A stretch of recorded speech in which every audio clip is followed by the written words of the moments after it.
Well, furloughs for state employees and more cuts to the budget. That is the dilemma facing Governor O'Malley, who's looking at a deficit of more than $100 billion by next summer. John Riddell has the latest. At Kaufman's Tavern in Gambrills, the shaky economy is suddenly a big talker, even more so than Sunday's big NFL showdown. They come in, we usually talk about Ravens, but now it's a lot about the election, the president, what's going to happen. They're kind of scared. Business at Kaufman's and many other restaurants is down in recent months. Owner James King says that's left him no choice but to lay off some workers. I've had people work for me for 5 or 6 years, dedicated, hardworking employees. And unfortunately, at the end of the day, you've got to keep the lights on and you've got to make the tough decisions to keep your business running. That's not happened yet to state employees, but Governor O'Malley is preparing to impose furloughs.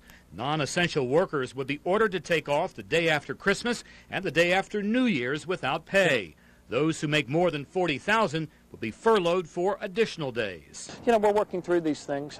These are tough times, and our primary goal was to try to, and so far as possible, avoid layoffs. And yet we have to close about a $200 million hole. To reduce the shortfall, the state budget has been cut by more than $2 billion. But the General Assembly also approved $1.4 billion in tax hikes. Now James King, who is also a state delegate, says it's time to make additional cuts.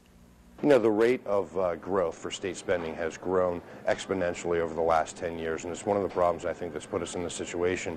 And now it's time to go back to the drawing board and figure out where to cut these dollars.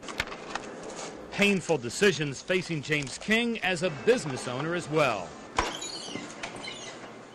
Gambrills, John Riddell, Fox 45 News at 10.